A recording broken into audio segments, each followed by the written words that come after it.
नमस्कार। प्रादेशिक समाचार के साथ मैं कामिनी। पहले मुख्य समाचार। दुमका, गोड्डा और राजमहल सीट पर शनिवार को होने वाले मतदान के लिए आज शाम 5 बजे समाप्त हो जाएगा चुनाव प्रचार। चुनाव अभियान की समीक्षा के लिए इंडी गठबंधन ने 1 जून को दिल्ली में बुलाई बैठक। झारखंड के मुख्यमंत्री चंपाई सोरेन होंगे शामिल। जमीन घोटाला मामले में जेल में बंद पूर्व मुख्यमंत्री हेमंत सोरेन समेत 8 लोगों की न्यायिक हिरासत अवधि 2 सप्ताह बढ़ी। अगली पेशी 13 जून को होगी।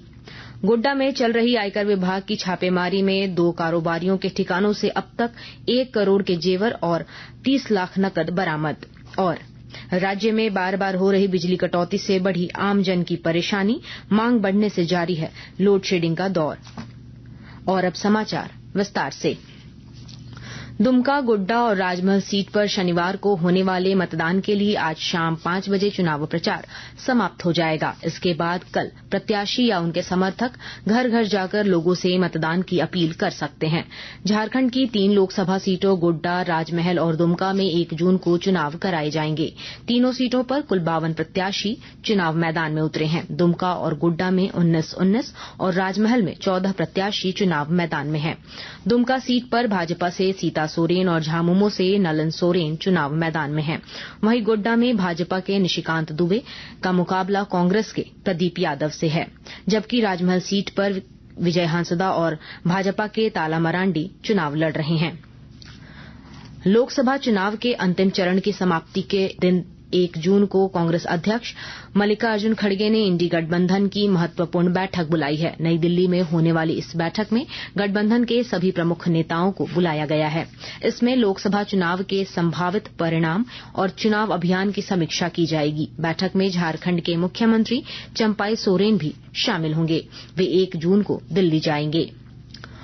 लोकसभा चुनाव 2024 के लिए 4 जून को मतगणना होगी। रांची संसदीय क्षेत्र के लिए कृषि बाजार समिति पंडरा में मतगणना स्थल बनाया गया है। जिला निर्वाचन पदाधिकारी सह उपायुक्त राहुल सिन्हा ने बताया कि विधानसभा क्षेत्र के सहायक निर्वाची पदाधिकारी के अलावा कोई भी व्यक्ति मतगणना भवन में मोबाइल फोन लेकर नहीं जा सकेगा। उन्होंने सभी उम्मीदवारों और उनके प्रतिनिधियों से मतगणना स्थल पर निर्वाचन आयोग के निर्देशों का पालन करने की अपील की। पीएमएलए कोर्ट ने जमीन घोटाला मामले में राज्य के पूर्व मुख्यमंत्री हेमंत सोरेन समेत 8 लोगों की न्यायिक हिरासत अवधि 2 सप्ताह के लिए बढ़ा दी है। इससे पूर्व हेमंत सोरेन को आज वीडियो कॉन्फ्रेंसिंग के माध्यम से अदालत के समक्ष पेश किया गया। पेशी के बाद अदालत ने हेमंत सोरेन एवं बड़गाई अंचल के निलंबित राजस्व कर्मचारी भानु प्रताप प्रसाद, झामुमो नेता अंतु तिर्की, मोहम्मद सद्दाम, मोहम्मद अफसर अली, विपिन सिंह, प्रियरंजन सहाय एवं इरशाद अख्तर की न्यायिक हिरासत अवधि बढ़ा दी है। अगली पेशी 13 जून को वीडियो कॉन्फ्रेंसिंग के माध्यम से की जाएगी। हेमंत सोरेन 1 फरवरी से न्यायिक हिरासत में हैं। टेंडर कमीशन मामले में गिरफ्तार ग्रामीण विकास मंत्री आलमगीर आलम को 14 दिनों की पूछताछ के बाद आज कोर्ट में पेश किया गया, जहां से उन्हें न्यायिक हिरासत में लेते हुए बिरसा मुंडा केंद्रीय कारागार होटवार भेज दिया गया है। कोर्ट के आदेश पर ईडी 17 मई को पूछताछ के लिए मंत्री आलमगीर आलम को जेल से अपने साथ ले गई थी। आज हिंदी पत्रकारिता दिवस है। हिंदी पत्रकारिता की यात्रा 30 मई 1826 को पंडित जुगल किशोर शुक्ल द्वारा शुरू किए गए प्रथम हिंदी समाचार पत्र उदंत मार्तंड के प्रकाशन से प्रारंभ हुई। यह दिन सत्य और साहस के साथ जन कल्याण के उद्देश्य से कार्य करने वाले हिंदी पत्रकारों के विशेष योगदान को समर्पित है। समाचार पत्रों से भारत में पत्रकारिता के एक नए युग की शुरुआत हुई। बाद में समाज और संस्कृति पर इसका बड़ा प्रभाव पड़ा। आकाशवाणी के ताजा तरीन समाचारों के लिए आप हमारी वेबसाइट newsonair.gov.in पर लॉग ऑन कर सकते हैं।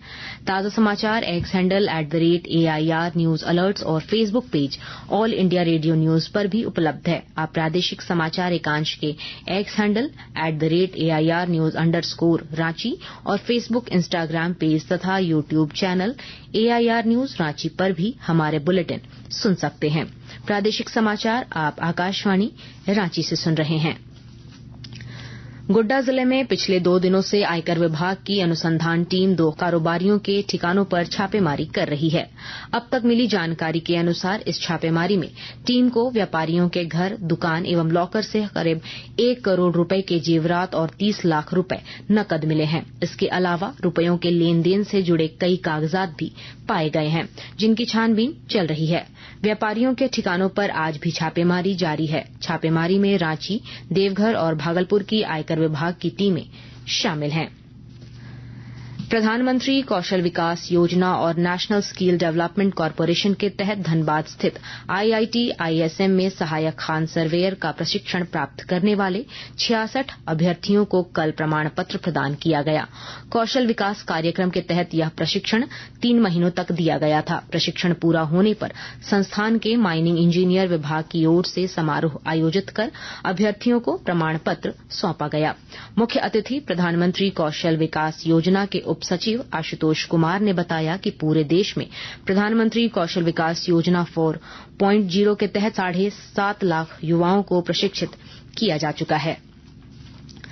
नाबालिग से सामूहिक दुष्कर्म के आरोप में जेल में बंद 4 आरोपियों को पॉक्सो कोर्ट ने साक्ष्य के अभाव में आज बरी कर दिया। अभियोजन पक्ष ने नाबालिग पीड़िता समेत 5 गवाह पेश किए थे। गवाही के दौरान पीड़िता अपने पूर्व के बयान से मुकर गईं। इस आधार पर अदालत ने 4 आरोपियों को बरी कर दिया। घटना 27 दिसंबर 2023 को हुई थी, जिसकी प्राथमिकी 1 जनवरी 2024 को बेड़ो थाने में दर्ज कराई गई थी। सरायकेला खरसावां जिले में 31 मई से 21 जून तक विश्व तंबाकू निषेध दिवस कार्यक्रम का आयोजन किया जाएगा। विस्तृत ब्यौरा दे रहे हैं हमारे संवाददाता।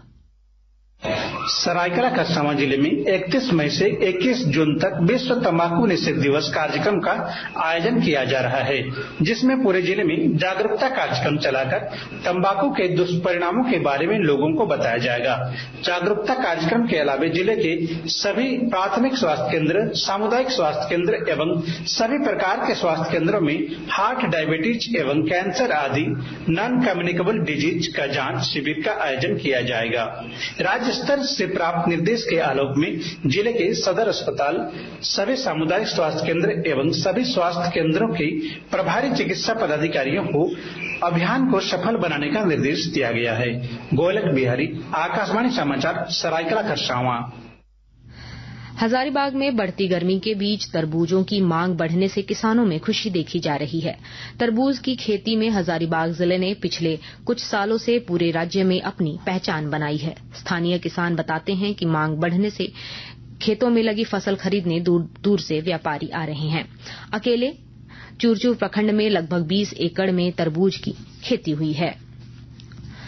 राज्य भर में पड़ रही भीषण गर्मी के बीच बिजली की बार बार होने वाली कटौती से लोगों की परेशानी बढ़ गई है। जानकारी के अनुसार सामान्य दिनों में राज्य की बिजली की मांग 2200 यूनिट रहती है, जो इन दिनों बढ़कर 2800 यूनिट हो गई है। मांग बढ़ने की वजह से जगह जगह लोड शेडिंग की स्थिति बन रही है। हजारीबाग में पिछले 24 घंटों के दौरान अधिकतम तापमान 45 डिग्री सेल्सियस रिकॉर्ड किया गया। आज भी जिले में गर्मी से राहत की उम्मीद नहीं है।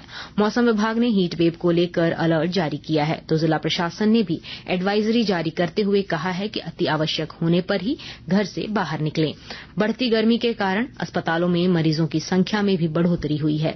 चुरचू उप स्वास्थ्य केंद्र में पदस्थापित डॉक्टर मेघा सिन्हा ने बताया कि जब भी घर से बाहर निकलें तो भरपूर पानी का सेवन करें, हो सके तो ORS का घोल अपने साथ रखें। अंत में मुख्य समाचार एक बार फिर। दुमका, गोड्डा और राजमहल सीट पर शनिवार को होने वाले मतदान के लिए आज शाम 5 बजे समाप्त हो जाएगा चुनाव प्रचार।